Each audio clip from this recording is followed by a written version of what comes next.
Let's just start with a case study that you folks are all familiar with. Every one of you has read this case, had this case, lived this case maybe.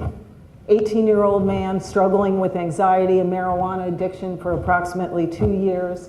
During his junior year of high school, he stopped treating his parents with respect, rude, violent, disrespectful. Started punching holes in the walls and was truant from school. After meeting with a consultant, it was agreed that Joe would go to a wilderness program. He was gone for 45 days, and the plan is for him to return home and go back to high school. What are the odds? What are the odds? Okay?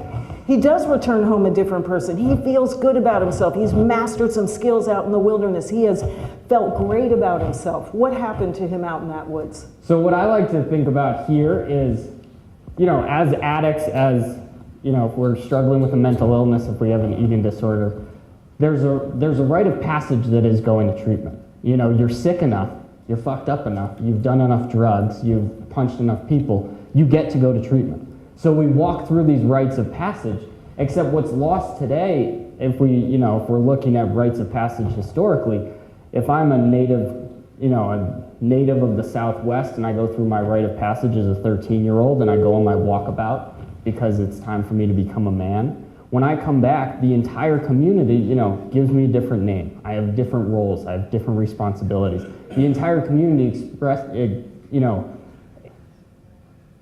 acknowledges the fact that I have gone through a spiritual experience and I now have different standing in the community. These days, we have the rite of passage of going to treatment. We have these great spiritual experiences, these life-changing experiences in therapeutic programming. But when we come back, there's no community to say we get it. There's a community that's been hardened by us scamming them, by us hurting them, by us lying to them. We come back to a community that says, yeah, except you're supposed to go back on Facebook, you're supposed to go back to school, you're supposed to hang out with the same group of kids, but don't do any of your old behaviors because you had these 45 days that changed you. How is that going to work? And we'll get back to rites of passage later on. So what I see is that while the kids are out there getting numb, they're out there partying, they're out there, hanging in their room, they're isolating particularly in ways that make them sick. The parents engage in what I call Cuisinart head, where their head is basically spinning off their shoulders going, how do I fix this? How do I solve them? How do I heal them? How do I fix them? And they're developing neural pathways of what I can call codependence.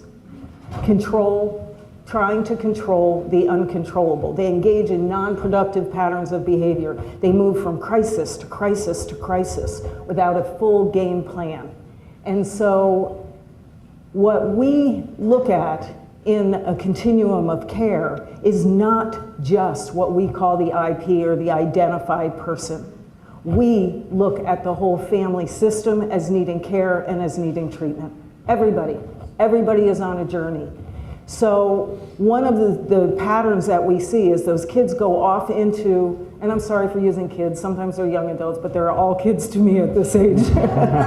Gabe's a kid, they're all kids. So the kids come back into the family system and the old behaviors start re-emerging, right? The parents start over-functioning. If the kid used to set their alarm clock or get up by themselves in the woods or in the therapeutic program, they come home, they miss an alarm, they don't wake up one day and the mom starts becoming the alarm clock, right?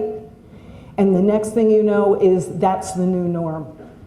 The more the parents function, the less the kids function. And the less the kids function, the more the parents function. I have this image of parents walking around with this jar of putty and a putty knife. And every time a crack shows up in their kid's life, they're puttying it over, right? And it facilitates denial because the life continues to look normal. The kids aren't doing well, the parents aren't doing well, they're getting really worried. They know that they are over-functioning on some fundamental level, that this isn't quite right. But they think, if I can just get him around this next corner, if I could just get him off into college, if I could just get him a girlfriend. I had a mother call me up and say, how do I find a girlfriend for my son? I kid you not. I was like, I think that's on their side of the boundary ledger.